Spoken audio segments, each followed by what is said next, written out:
Students expected questions की series में ये नेक्स्ट वीडियो है और इस वीडियो में हम एक्सपेक्टेड आर्गुमेंट क्वेश्चंस हम देखेंगे जो कि सीएपीएफ 2025 एग्जाम में आने की उम्मीद है। तो इस आर्गुमेंट क्वेश्चन में टोटल हमारे पास 13 क्वेश्चंस हैं जिसमें हमने फर्स्ट से लेकर सेवेंथ क्वेश्चन तक डिस्कस कर लिया था। आज की वीडियो में हम 8 से लेकर 11th क्वेश्चन तक डिस्कस करेंगे और ये जो क्वेश्चंस लिया गया है वो हिंदू एडिटोरियल और इंडियन एक्सप्रेस के एडिटोरियल जनवरी मंथ से ये क्वेश्चंस को एक्सट्रैक्ट किया गया है। तो इसमें एट्थ क्वेश्चन जो आर्गुमेंट का है वो है legal guaranteeing MSP is essential to prevent further harm to the agricultural sector. तो इसमें further harm to agriculture sector इसका मतलब है कि आपको एमएसपी को एग्रीकल्चरल सेक्टर से कनेक्ट करके अपना कंटेंट को लिखना है। उस प्रोक्योरमेंट क्रॉप्स का डाइवर्सिफिकेशन हो, यानी सरकार जो क्रॉप्स को प्रोक्योर करती है फार्मर्स से उसकी वैरायटी को बढ़ाया जाए, ये सजेशन दे सकते हैं मगर नहीं देना है। आपके आर्गुमेंट में याद रखना, पॉइंट्स में आपको कभी भी सजेशन नहीं देना चाहिए। अगर एमएसपी का लीगल गारंटिंग होगा तो एग्रीकल्चर सेक्टर के लिए वो फेवर में होगा, क्योंकि फार्मर्स जो एग्रीकल्चर सेक्टर से जुड़े हुए हैं वो प्राइस फ्लक्चुएशन से बचे रहेंगे।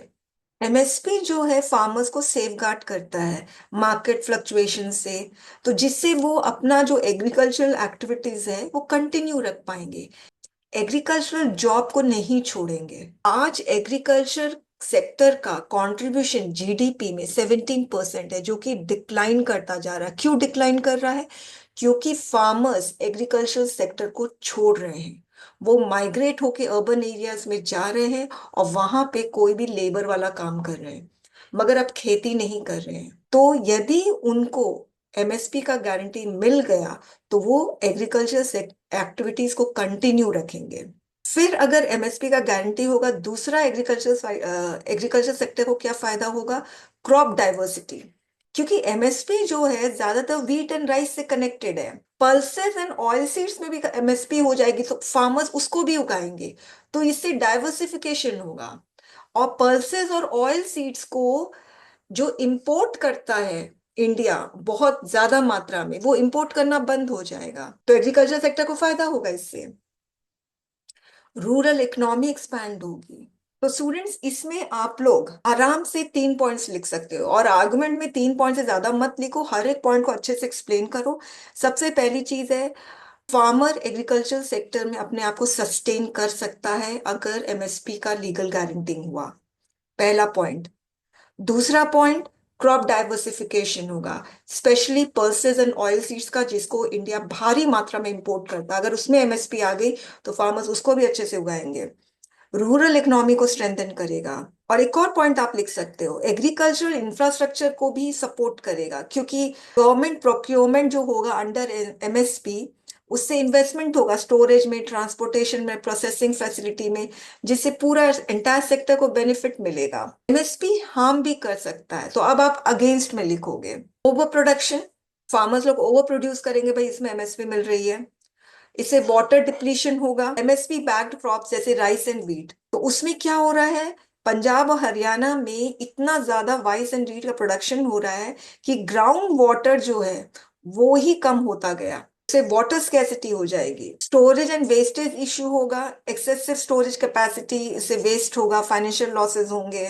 आप ये सारे पॉइंट्स इसमें लिख सकते हैं। याद रखना, आर्ग्यूमेंट्स में 3 पॉइंट्स फेवर में, 3 पॉइंट्स अगेंस्ट में लिखना।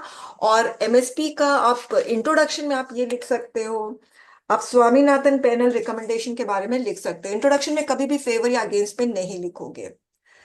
नेक्स्ट क्वेश्चन है, call interception raises privacy concern due to previous misuse. इसमें प्राइवेसी इंपॉर्टेंट है, प्रीवियस मिसयूज इंपॉर्टेंट है, कॉल इंटरसेप्शन इंपॉर्टेंट है। ओके, जैसे प्रीवियस मिसयूज के बारे में बात होती है तो इसका मतलब कॉल इंटरसेप्शन पहले भी किया गया है। ओके, तो आपको प्रीवियस मिसयूज के बारे में भी बताना है।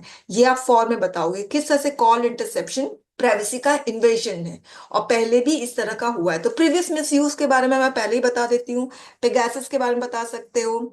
फिर 2001 में इंटरसेप्शन ऑफ फोन कॉल हुआ था इंडियन एक्सप्रेस के जर्नलिस्ट के बारे में, ये बता सकते हो। स्नूप गेट स्कैंडल के बारे में बता सकते हो, गुजरात का।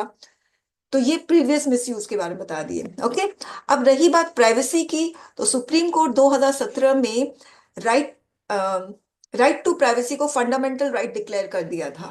तो सुप्रीम कोर्ट के जजमेंट के अकॉर्डिंग तो ये ऑब्वियसली कॉल्ड इंटरसेप्शन जो है इन्वेजन टू प्राइवेसी है। फाइन। अब ये क्वेश्चन क्यों रेज हुआ है, अब यहां पर हम आते हैं। यूनियन गवर्नमेंट वो टेलीकम्युनिकेशन रूल ने कुछ सिक्योरिटी एजेंसीज को और ऑफिसर्स को जो जॉइंट सेक्रेटरी रैंक में हैं उनको ऑथराइज किया गया है कि वो कॉल इंटरसेप्शन कर सकते हैं। उसकी वजह से ये आर्गुमेंट क्वेश्चन बना है।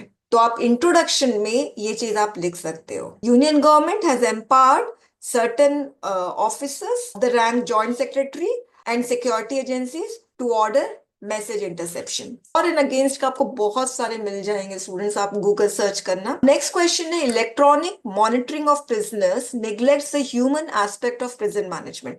ये क्वेश्चन क्यों आया है? एक रिपोर्ट है prison in India mapping prison manual measure for reformation and decongestion, जिसको प्रेसिडेंट हमारी प्रेसिडेंट द्रौपदी मुर्मू ने लॉन्च किया था। उसमें एक रिकमेंडेशन है कि इलेक्ट्रॉनिक ट्रैकिंग डिवाइस जो भी इंडिविजुअल बेल पर है या प्रिजन लीव पर है उनका को ट्रैक करने के लिए इलेक्ट्रॉनिक डिवाइसेस यूज होनी चाहिए।